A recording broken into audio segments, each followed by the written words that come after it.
Months had passed since the final remnants of the Zalothian fleet were destroyed, and Earth was slowly returning to a sense of normalcy. But normal no longer meant what it once did. The scars of the invasion lingered, both on the planet and in the hearts of its people. Cities bore the marks of battles fought, their skylines dotted with cranes rebuilding what had been lost. Yet amidst the rubble, something remarkable emerged. A renewed spirit of cooperation and innovation.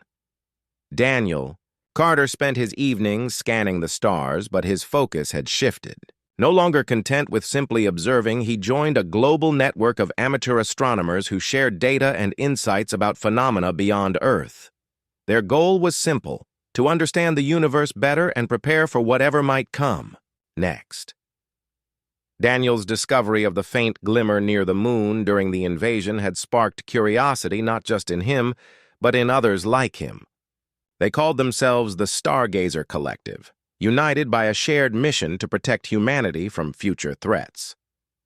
One evening, as Daniel adjusted his telescope, he noticed something unusual: a series of blinking lights moving in formation, far beyond Earth's orbit. At first, he thought it might be debris or satellites drifting in space, but as he tracked their trajectory, he realized they weren't following any known orbital path. The lights moved deliberately, almost intelligently. His pulse quickened.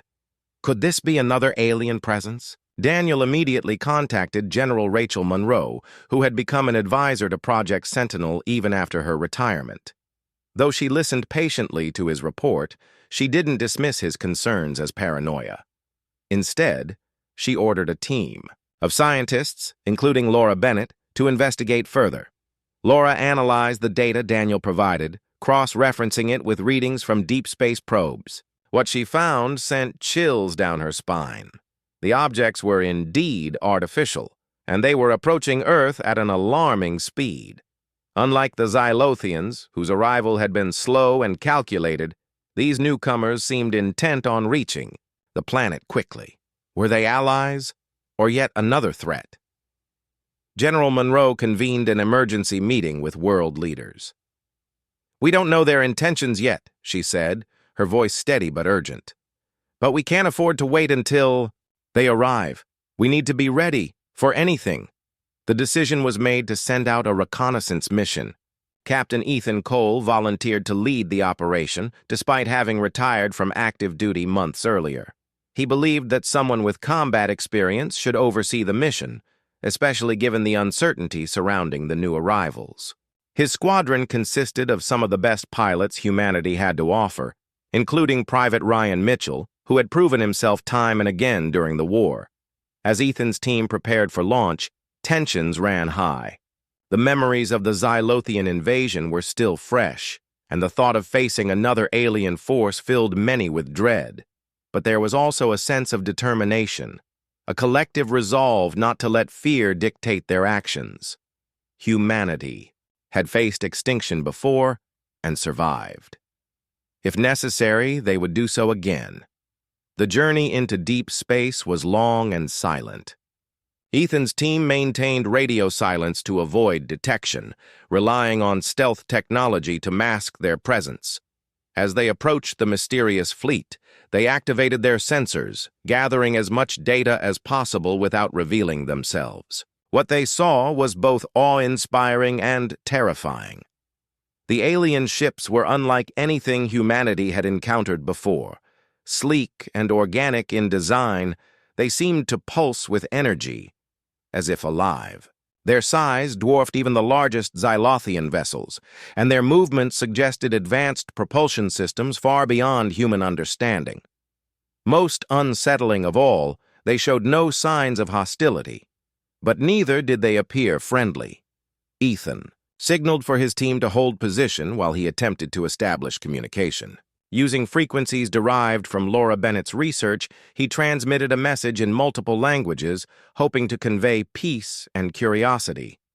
The response came almost immediately, a stream of symbols and sounds that defied interpretation.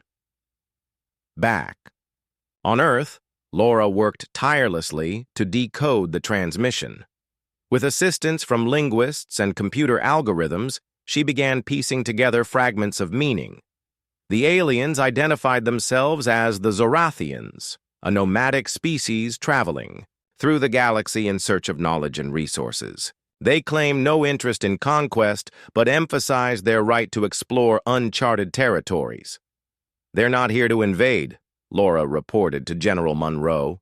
"At least not directly, but they're also not leaving anytime soon." Monroe frowned. That doesn't make them harmless. Knowledge is power, and they could easily take more than they give. Despite the ambiguity of the situation, humanity decided to extend an olive branch. A delegation led by Samantha Hayes traveled aboard a specially equipped spacecraft designed to withstand the rigors of deep space. Her role was twofold: to represent Earth's interests and to gather intelligence on the Zorathians' true motives. When Samantha's ship docked with the largest Zorathian vessel, she stepped onto an alien deck for the first time. The interior was dimly lit, with walls that shimmered like liquid metal.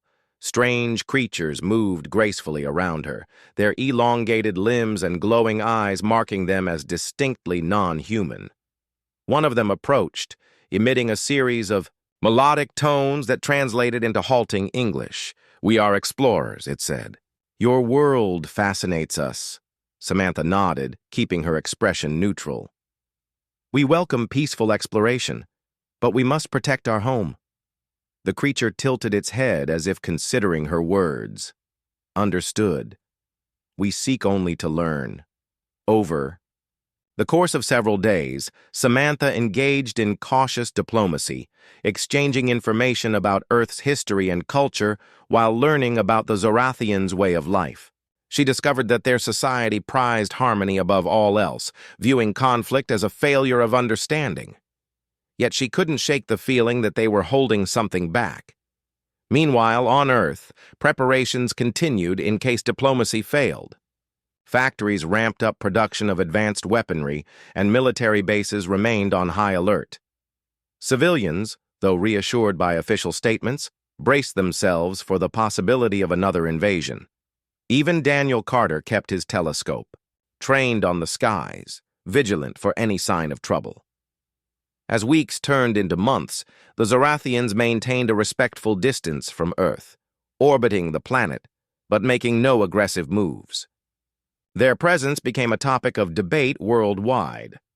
Some argued that they represented an opportunity for humanity to expand its horizons, while others viewed them as a looming threat. Laura Bennett pushed for collaboration, believing that cooperation with the Zorathians could accelerate human progress. Under her guidance, joint research projects were proposed, focusing on fields such as medicine, energy, and space travel. The Zorathians accepted cautiously, agreeing to share limited knowledge in exchange for access to Earth's resources. But not everyone trusted the arrangement. General Monroe voiced her concerns openly, warning against becoming too dependent on alien technology. "We've seen what happens when we underestimate outsiders," she reminded world leaders. "Let's not repeat our mistakes." Her words resonated deeply with Ryan Mitchell, who had returned to civilian life but remained involved in Project Sentinel as a reserve officer. He often visited schools to speak about the importance of vigilance and unity, urging younger generations to remember the lessons of the past. "We're stronger together," he told students, "and we'll always stand up for what's ours." The relationship between humanity and the Zorathians remained a delicate balance.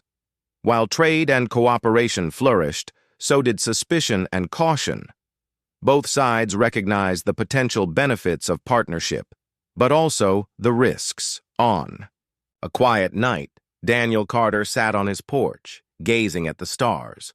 Beside him, Ryan adjusted the telescope, pointing it toward the distant glow of the Zorathian fleet. "Do you think they'll stay?" Ryan asked. Daniel shrugged. "Maybe. Or maybe they'll move on. Either way, we'll be ready." Above them, the cosmos stretched endlessly, a reminder of the infinite possibilities and challenges that lay ahead. Humanity had earned its place among the stars, but its journey was far from over. Together, they would face whatever the universe threw their way. The final chapter of humanity's war against the Xylothians unfolded not with a single decisive battle, but through a series of calculated moves. General Rachel Monroe orchestrated a global campaign to ensure that no trace of the invaders remained. Every surviving Xylothian ship was tracked, targeted, and destroyed. It wasn't just about victory anymore, it was about survival. Humanity had learned the hard way that even the smallest remnant of an enemy could grow into a future threat. Captain Ethan Cole led one of the last major operations. His squadron was tasked with hunting down a group of Xylothian vessels attempting to flee Earth's orbit. These ships were heavily damaged, their crews desperate to escape. But desperation didn't make them any less dangerous. Ethan knew that letting even one ship slip away could mean trouble for generations to come. As his team approached the fleeing fleet, Ethan felt a mix of emotions: pride in what they had accomplished, sorrow for the lives lost, and determination to finish the job.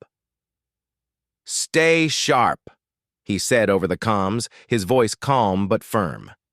"We end this now." The human fighters unleashed their quantum disruptors, targeting the engines of the alien ships. One by one, the vessels exploded in fiery bursts, their wreckage drifting lifelessly into space. The Xylothian pilots made frantic attempts to retaliate, but their weapons were no match for humanity's advanced technology. Within minutes, the fleeing fleet was reduced to nothing more than debris floating in the void. Ethan's team returned to Earth victorious, but there was no time for celebration. Across the globe, other units continued their relentless pursuit of the remaining invaders. Lieutenant Samantha Hayes led ground teams into areas where Xylothian survivors had taken refuge, rooting out pockets of resistance hiding in remote locations. Her missions were dangerous, often involving close-quarters combat in unfamiliar terrain, but she never faltered. Each success brought humanity closer to total liberation. Private Ryan Mitchell found himself assigned to a cleanup crew after weeks on the front lines. Though he missed the adrenaline rush of battle, he understood the importance of rebuilding. His team worked tirelessly to clear wreckage from cities, repair infrastructure, and assist displaced civilians. It was grueling work, but it gave Ryan a sense of purpose. He saw firsthand how resilience and unity had carried people through the darkest days of the invasion.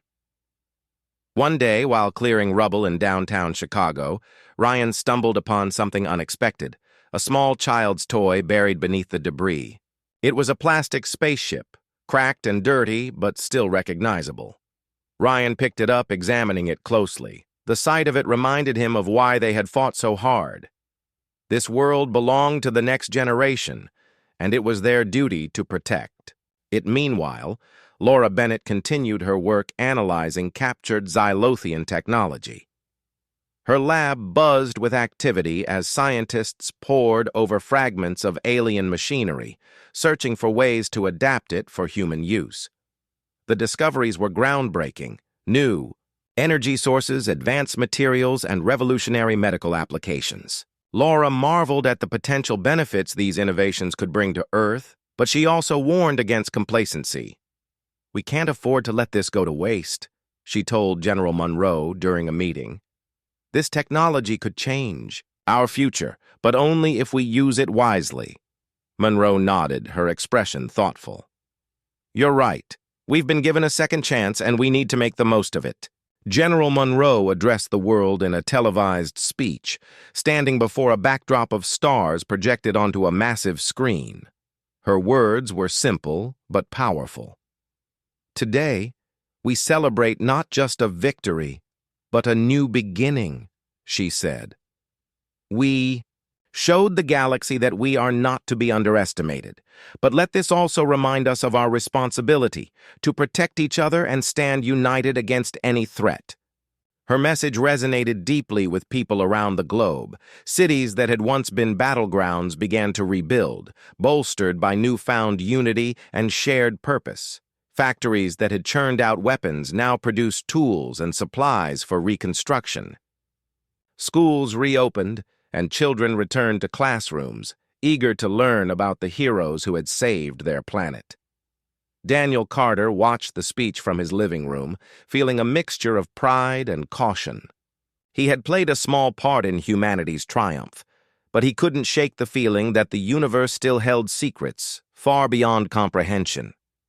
That night, he set up his telescope on the porch, gazing at the stars with both hope and vigilance. As he scanned the sky, a faint glimmer caught his eye. It was subtle, almost imperceptible, but it seemed to pulse with a rhythm unlike anything natural. Daniel adjusted his telescope, focusing on the source. For a moment, he wondered if it was another alien presence watching from afar, or perhaps it was simply a distant star, its light taking millennia to reach Earth. Whatever it was, it served as a reminder that humanity's journey was far from over. In the weeks that followed, peace settled over the planet. Survivors of the invasion came together to honor those who had fallen. Memorials were erected in every nation, bearing the names of soldiers and civilians alike. Among them was a plaque dedicated to Project Sentinel, acknowledging the countless individuals who had worked behind the scenes to defend Earth. Samantha Hayes attended one such ceremony in her hometown, standing quietly among the crowd. As she listened to speeches and watched wreaths being laid, she reflected on the sacrifices that had paved the way for this moment. She thought about her teammates, some of whom hadn't returned from their missions. Their bravery would never be forgotten. For Ryan Mitchell, life slowly returned to normal, or as close to normal as it could be after such an extraordinary experience. He resumed his hobby of stargazing, joining Daniel Carter on occasion to share observations. The two men formed an unlikely friendship, bonded by their roles in humanity's greatest challenge. Together they scanned the heavens, wondering what mysteries awaited discovery. Laura Bennett remained focused on her research, driven by a desire to ensure humanity would never again face such a dire threat unprepared. Her work inspired a new generation of scientists, eager to explore the possibilities unlocked by alien technology. Under her guidance, Earth began to take its first tentative steps toward becoming a spacefaring civilization. General Rachel Monroe retired from active duty, though she continued to advise world leaders on matters of defense and diplomacy. She believed strongly in maintaining peace, knowing all too well the cost of war. Her legacy lived on in the soldiers and civilians who carried forward the lessons learned during the conflict. As the months turned into years, humanity thrived. Cities rebuilt themselves stronger and smarter, incorporating advancements derived from Xylothian tech. Space exploration became a priority, with nations collaborating on missions to explore nearby planets and moons. Earth had emerged from the crucible of war not broken, but forged anew. But the stars still watched silently, their depths concealing untold wonders and dangers. Humanity had proven itself capable of defending its home, but the universe was vast, and its challenges endless. Somewhere out there, new civilizations waited, their intentions unknown. On a quiet evening, Daniel Carter sat on his porch, sipping coffee as he gazed at the night sky. Beside him, Ryan Mitchell adjusted the telescope, pointing it toward a particularly bright cluster of stars. "What do you think is out there?" Ryan asked. Daniel smiled faintly. "I don't know, but whatever it is, I'm glad we'll face it together." Above them, the cosmos stretched endlessly, a tapestry of light and shadow. Humanity had earned its place among the stars, but its story was far from finished. The journey ahead promised challenges, discoveries, and opportunities to grow, and as long as people stood united, there was no limit to what they could achieve. The tide of the war began to shift as humanity embraced its newfound advantage. Laura Bennett's discovery of the Xylothians' shielding flaw proved to be a turning point.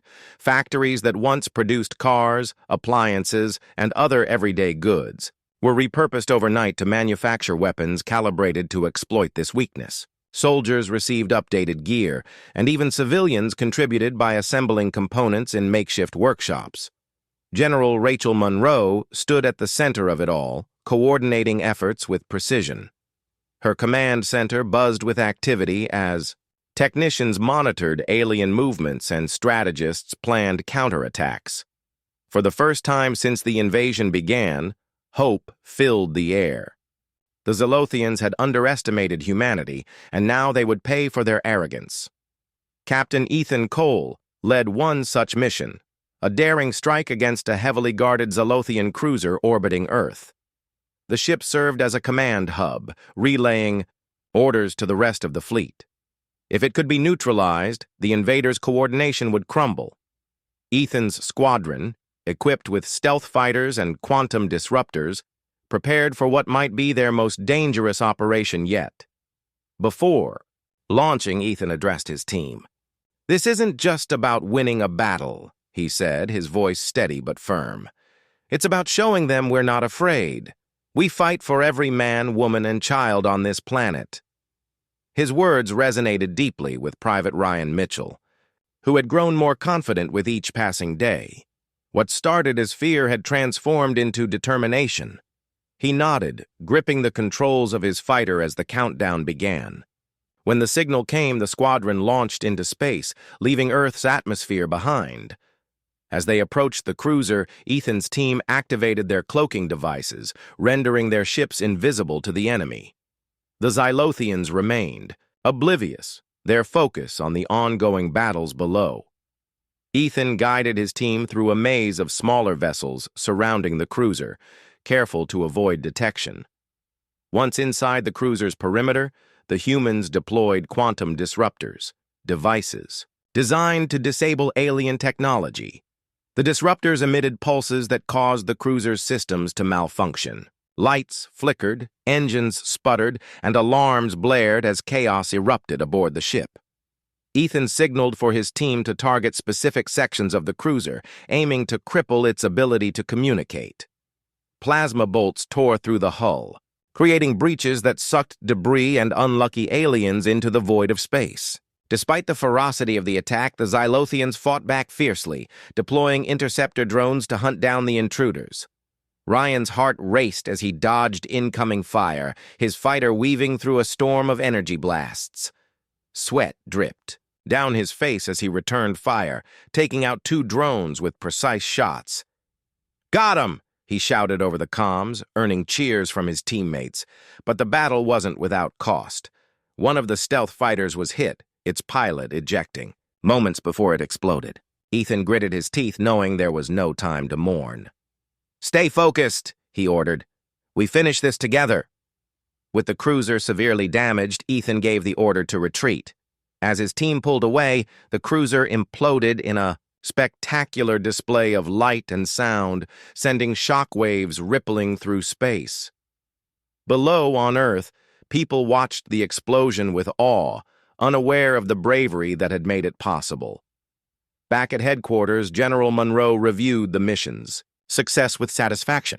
The loss of the cruiser disrupted the Xylothians' chain of command, leaving their forces scattered and disorganized. But Monroe knew better than to celebrate too soon. The invaders still outnumbered humanity, and their resolve remained unbroken. In another part of the world, Lieutenant Samantha Hayes prepared for her own perilous mission.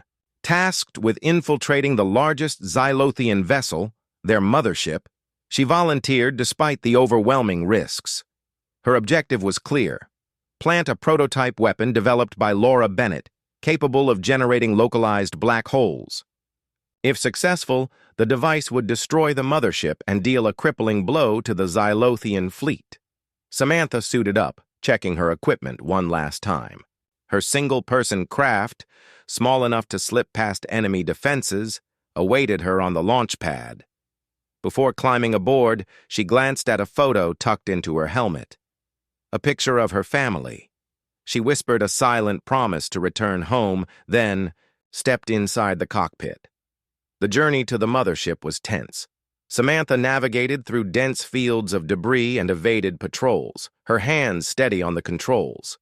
When she reached the massive vessel, she found an opening in its hull, caused by earlier attacks. Slowly, carefully, she guided her craft inside.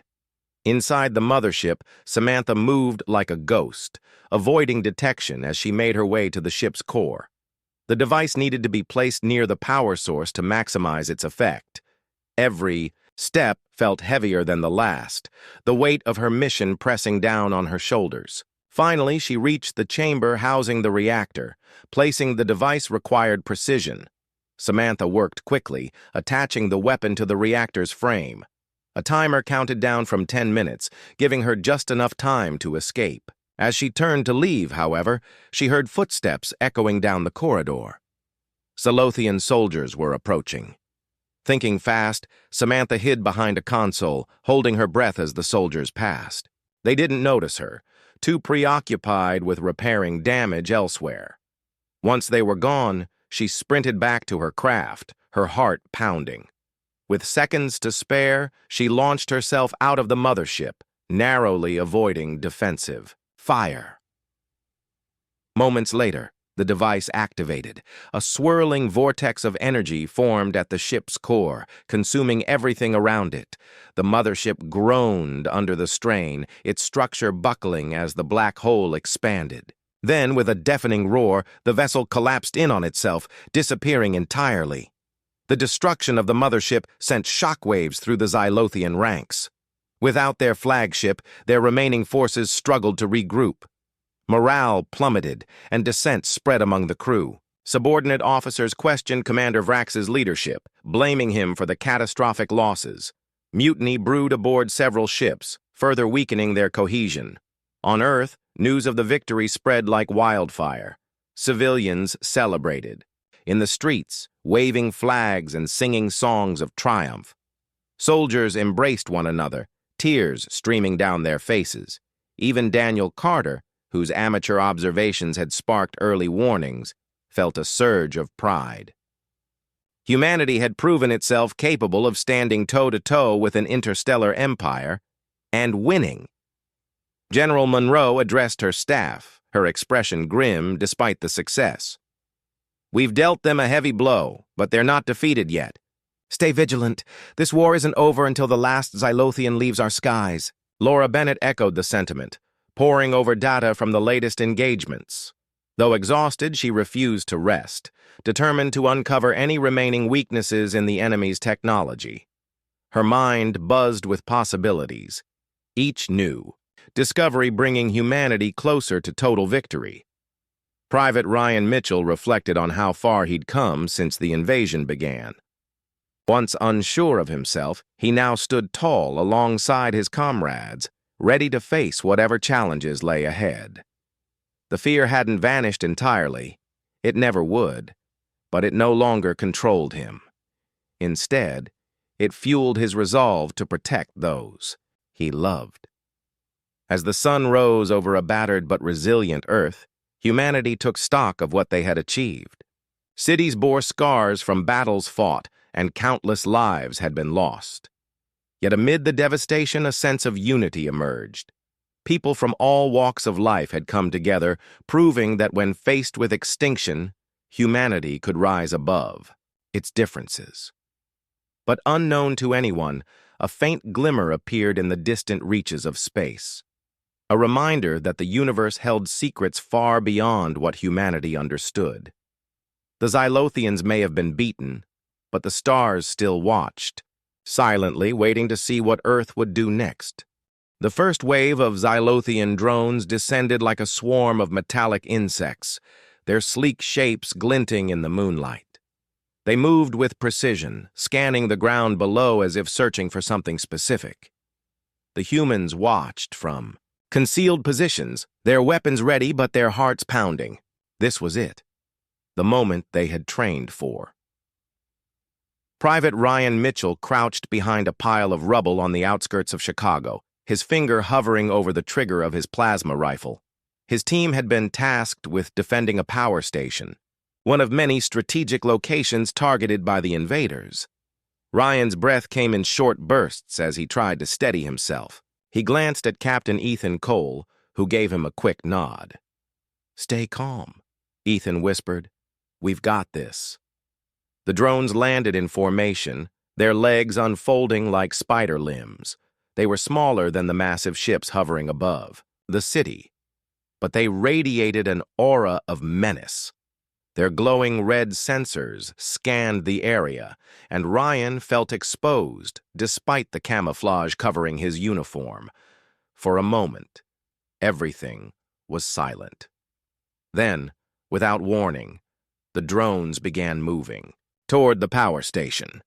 Captain Cole raised his hand, signaling his team to hold their fire. The plan was simple.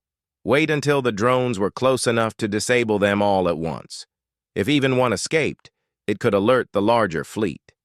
Ryan tightened his grip on his weapon, sweat trickling down his back. He counted the seconds in his head, his focus narrowing to the nearest drone. When the machines were within range, Cole lowered his hand sharply. "Now!" he shouted. A barrage of plasma bolts erupted from the hidden soldiers, striking the drones with pinpoint accuracy. The electromagnetic pulses emitted by the weapons disrupted the alien systems instantly. One by one, the drones collapsed, their lights flickering out like dying candles. Ryan fired repeatedly, his heart racing as he watched the machines crumble. Within minutes, the entire group was destroyed, but the victory was short-lived. As the last drone fell, its wreckage emitted a high-pitched whine before exploding in a burst of energy. The shockwave knocked Ryan off his feet, sending him sprawling onto the ground. Debris rained down around him, and for a moment, he lay there stunned, his ears ringing. When he finally sat up, coughing and disoriented, he saw Captain Cole helping. "Another soldier to their feet. Everyone okay?" Cole asked, his voice tight with urgency. There were murmurs of confirmation, though some soldiers bore cuts and bruises. Ryan nodded, brushing dust off his uniform. Despite the chaos, the mission had succeeded. The drones were gone, and the power station remained intact, but Ryan knew this was only the beginning. Back at the command center, General Rachel Monroe reviewed footage of the skirmish. Her face was unreadable as she watched the drones being dismantled with ease. On one hand, the success of the operation was encouraging. Humanity's advanced weaponry had proven effective against the invaders. On the other hand, she couldn't shake the feeling that the Xylothians were testing them, probing for weaknesses. "They're arrogant," Laura Bennett said, standing beside Monroe. She held a tablet displaying data collected from the destroyed drones. "They didn't expect resistance like this. Look at their design. It's efficient, yes, but not adaptable. We can exploit that." Monroe nodded slowly. "Good work, Doctor. Bennett, keep analyzing. I want to know everything we can use against them." She turned to her staff. "Prepare the next phase. If they think we're weak, let's make sure they regret underestimating us." High above Earth, aboard the Xylothian flagship, Commander Vrax seethed with anger. The reports from the failed reconnaissance mission infuriated him. How could primitive humans possess technology capable of destroying his drones so effortlessly? It defied logic. Vrax paced across the bridge of his ship, his claws clicking against the metallic floor.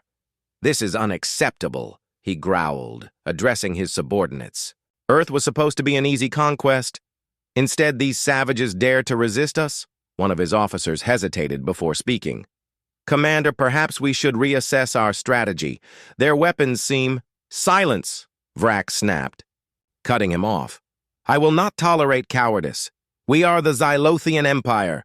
No planet has ever stood against us, and Earth will not be the first." Vrax ordered a full-scale assault, determined to crush humanity once and for all. Wave after wave of drones and smaller ships descended upon cities worldwide, targeting infrastructure and military installations.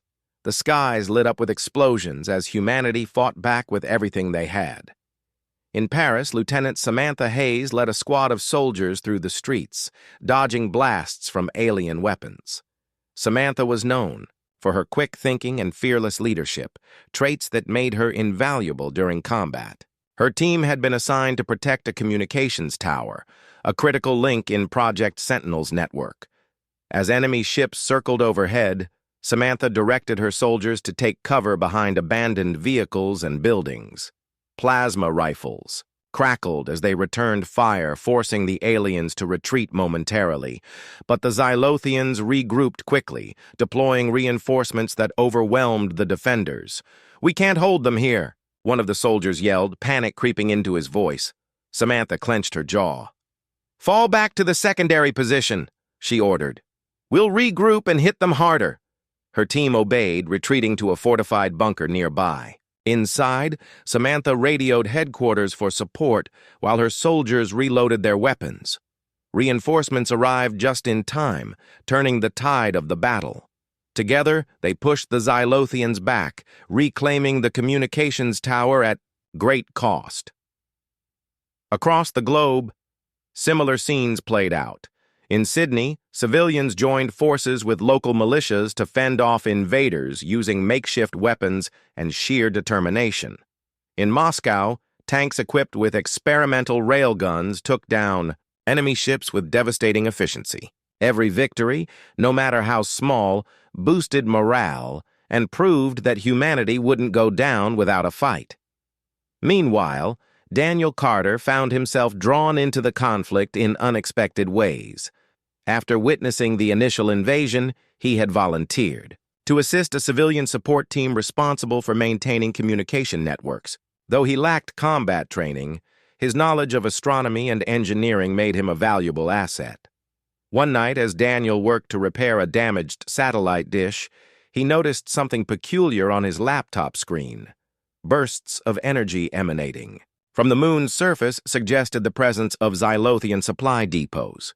Excited by the discovery, he forwarded the information to General Monroe's team, hoping it would help turn the tide. General Monroe received Daniel's report with interest. "If we can disrupt their supply lines, we might cripple their operations," she said to her advisors. She immediately ordered a covert mission to investigate further. Captain Ethan Cole was chosen to lead the operation. Under the cover of darkness, his squadron launched into space aboard stealth fighters equipped with quantum disruptors. The goal was to infiltrate the Xylothian bases and plant explosives designed to disable their resources. As Ethan's team approached the moon, tension filled the cockpit. None of them had ventured beyond Earth's atmosphere before, and the stakes couldn't have been higher. Guided by Daniel's coordinates, they located the first depot nestled inside a crater. Alien ships patrolled the area, but thanks to their cloaking technology, the humans remained undetected. Ethan signaled for his team to split up, each member heading to a different section of the base. Armed with EMP grenades, they planted charges throughout the facility. Just as they were about to withdraw, alarms blared, and searchlights illuminated the area. "Move!" Ethan shouted, firing at the approaching guards. The team sprinted toward their ships, narrowly avoiding capture.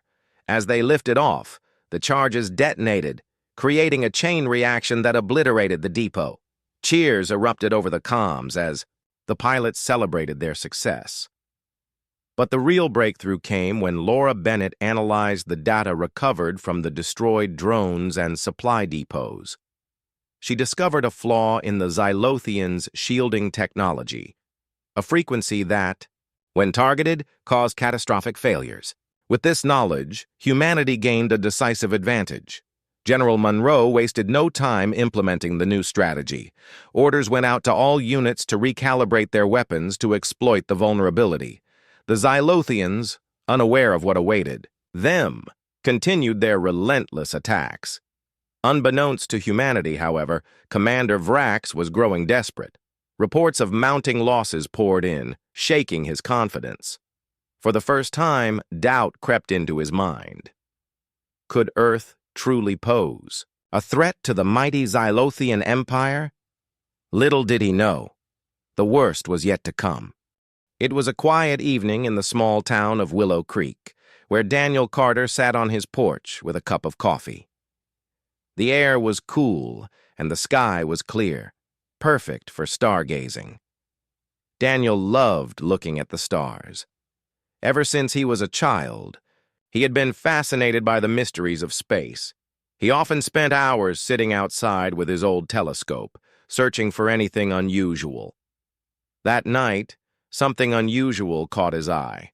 At first, it looked like a faint glimmer, a tiny spark, moving across the sky. But as Daniel adjusted his telescope, he realized it wasn't alone. There were more of them, dozens of lights forming strange patterns. They didn't twinkle like stars or streak like meteors. Instead, they moved slowly but deliberately, almost as if they were alive. Daniel frowned. He had seen satellites before, but these lights didn't behave like any satellite he knew. They seemed to be arranging themselves into shapes, triangles, lines, and even circles. It was mesmerizing yet unsettling. For a moment, he wondered if his eyes were playing tricks on him.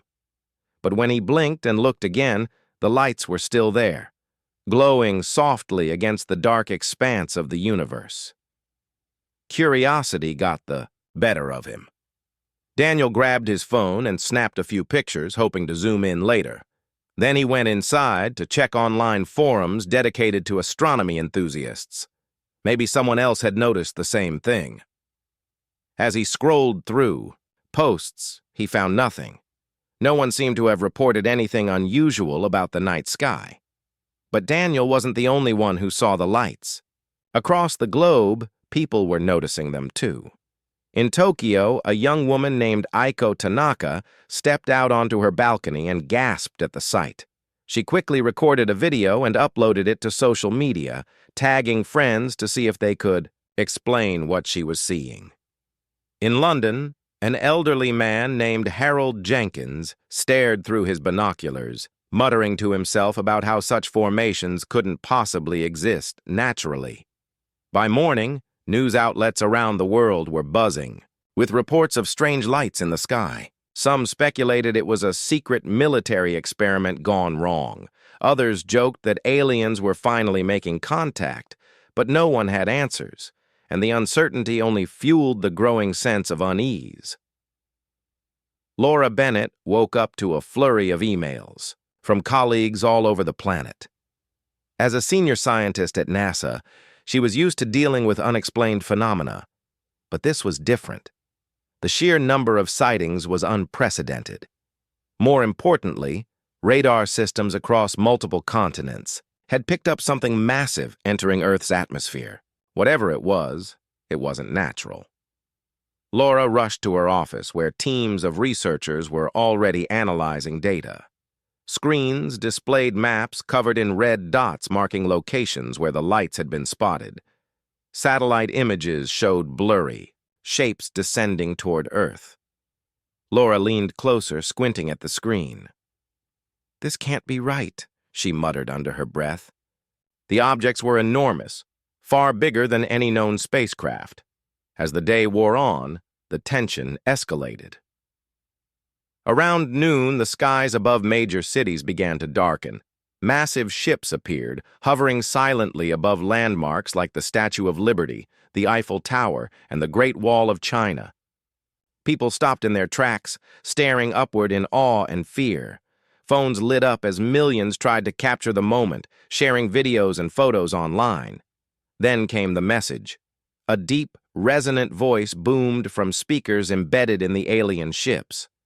It spoke in flawless English, addressing humanity as though delivering a royal decree. "We are the Xylothian Empire," the voice declared. "You will surrender your planet to us. Resistance is futile." The announcement sent shockwaves through society. Governments scrambled to respond, convening emergency meetings behind closed doors. Military bases went on high alert, though no one knew how to prepare for an invasion of this scale. Civilians panicked, flooding grocery stores and gas stations in anticipation of chaos. But not everyone was caught off guard. Deep beneath the surface of the Earth, hidden facilities sprang to life. Project Sentinel, a top-secret initiative created decades ago to defend against extraterrestrial threats, activated its protocols. General Rachel Monroe, the head of the operation, stood in a dimly lit command center surrounded by monitors displaying real-time updates from every corner of the globe. Rachel had spent years preparing for this moment. When intelligence suggested that intelligent life existed beyond Earth, governments pooled resources to develop cutting-edge technology. Weapons capable of neutralizing advanced alien machinery were designed and tested in secrecy. Soldiers trained rigorously, learning to operate equipment far beyond anything currently available to public militaries. Now, as the Xylothians broadcast their demands, Rachel issued orders with calm precision. Troops armed with plasma rifles and cloaking devices took positions near potential targets. Civilian evacuation plans were put into motion, ensuring non-combatants were moved to safe zones. Communication lines buzzed with activity as leaders coordinated strategies. Among the soldiers preparing for battle was Private Ryan Mitchell. At just 22 years old, Ryan had joined the military seeking adventure. Now, standing shoulder to shoulder with veterans twice his age, he felt a mix of excitement and terror. His hands trembled slightly as he checked his weapon, double-checking that it was loaded and ready. Nearby, Captain Ethan Cole briefed his team on their mission. They would serve as the first line of defense if the Xylothians attempted to land. Their goal was simple: hold the line until reinforcements arrived. Ethan's voice carried authority, masking the nervous energy coursing through him. He glanced at Ryan, offering a reassuring nod. "Stay sharp," he said. "We've trained for this." As the sun set, casting long shadows over the landscape, the Xylothian ships remained ominously still. Humanity held its breath, waiting for the next move. Unbeknownst to the invaders, Earth's defenders weren't the helpless primitives they expected. Decades of preparation had given humanity tools and tactics far superior to anything the Xylothians could imagine. In her lab, Laura Bennett worked tirelessly, examining fragments of alien technology recovered during reconnaissance missions. Her mind raced as she pieced together clues about the enemy's weaknesses. If she could find a way to exploit those vulnerabilities, humanity might stand a chance. Meanwhile, Daniel Carter watched the news unfold from his living room. The once quiet astronomer now felt like a witness to history. He thought about the lights he'd seen the previous night and wondered if he'd glimpsed the beginning of humanity's greatest challenge or its finest hour. Outside, the streets were eerily silent. Cars sat abandoned, shops boarded up, and schools empty. The world braced itself for what came next. Somewhere in the distance, a dog barked, breaking the stillness. Then, without warning, the ground shook as the first wave of Xylothian drones descended from the sky. The battle for Earth had begun. The year was 3027, and humanity had spread far beyond Earth. The old blue planet was now a distant memory, a place spoken of in history books and bedtime stories. People lived on dozens of planets, moons, and space stations scattered across the galaxy. Empires had risen and fallen, alliances had been forged and broken, and the universe felt vast and unpredictable. But even in this age of advanced technology and endless possibilities, there were still mysteries that baffled everyone. On a quiet day in orbit around Epsilon 9, one of the oldest human colonies, something strange happened. A ship appeared out of nowhere. It wasn't just any ship, it was an Earth vessel, a relic from centuries past. The ship floated silently in the cold vacuum of space, its battered hull glinting faintly under the light of a nearby star. No one could believe their eyes. This was impossible. Ships like this hadn't been seen in over 500 years. Commander. Rachel Hayes stood on the bridge of her patrol ship, staring at the readings on her console. Her dark hair was tied back neatly, and her sharp green eyes scanned the data with intense focus. She had spent most of her life serving in the fleet, but nothing had prepared her for this moment. The object before them matched the description of an old Earth cargo hauler called the Eclipse. Records showed it had departed Sol system centuries ago, never to return. Yet here it was, drifting as if time itself had forgotten about it. Rachel turned to her crew. "What do we know?" she asked, her voice calm but firm. Lieutenant James Parker, a young officer with a nervous habit of tapping his fingers against his leg, glanced up from his station. "It's definitely the Eclipse, Commander. The registry matches and the design is unmistakable, but—" He hesitated, glancing at the screen again. "There's no power signature, no life signs, nothing." Rachel frowned. "Send out a communication signal. Let's see if anyone responds." James nodded and began typing commands into his console. Seconds passed, then minutes. The silence on the bridge grew heavier with each passing moment. Finally, James shook his head. "Nothing, Commander, no response." Rachel crossed her arms, thinking. "Prepare a boarding party. We need to check it out." An hour later, Rachel led a small team aboard the Eclipse. The airlock hissed open, revealing a dimly lit corridor. The smell of stale air hit them, immediately, thick and musty, like the ship had been sealed shut for centuries. The walls were scarred with dents and scratches, evidence of battles fought long ago. Dust covered every surface, and the floor creaked under their boots as they moved deeper inside. "This place feels wrong," muttered Lieutenant Sarah Bennett, a tall woman with short blonde hair. She held her weapon tightly, her eyes darting nervously around the corridor. "It's like it's been abandoned for hundreds of years, but—" She trailed off, unable to finish her thought. "But what?" Rachel asked, turning to look at her. Sarah hesitated. "It's hard to explain. It's like I can feel something watching us." Rachel didn't dismiss Sarah's words. She felt it too, a strange unease, a prickling sensation at the back of her neck. Still, they pressed on, moving carefully through the ship. Every step revealed more clues about what might have happened here. In the crew quarters, personal belongings lay untouched. Photos of smiling families, clothes hanging in closets, books stacked neatly on shelves. It was as if the crew had vanished without warning. In the mess hall, trays of food sat on tables, half-eaten meals frozen in time. Rachel picked up a fork, examining it closely. The metal was tarnished, but the food looked almost fresh, preserved by the vacuum of space. Whoever had eaten here had done so recently, or so it seemed.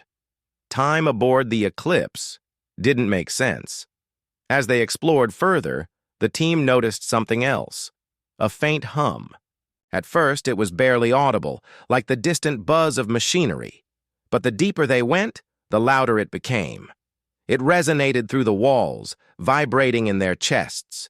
It wasn't just a sound, it felt alive, pulsing with energy. "What is that?" Sarah whispered, clutching her weapon tighter. "I don't know," Rachel admitted.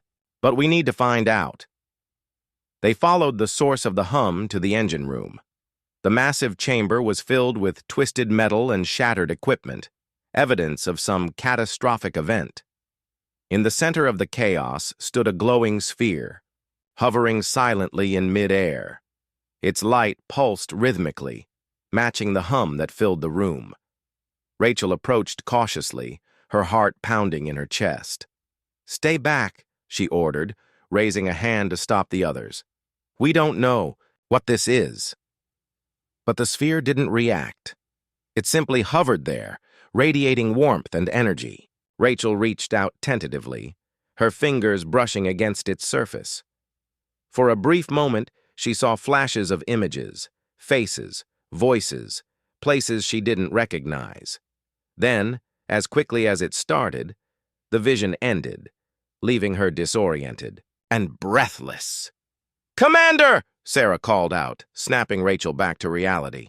"Are you okay?" Rachel nodded, stepping away from the sphere. "I'm fine. Let's get out of here."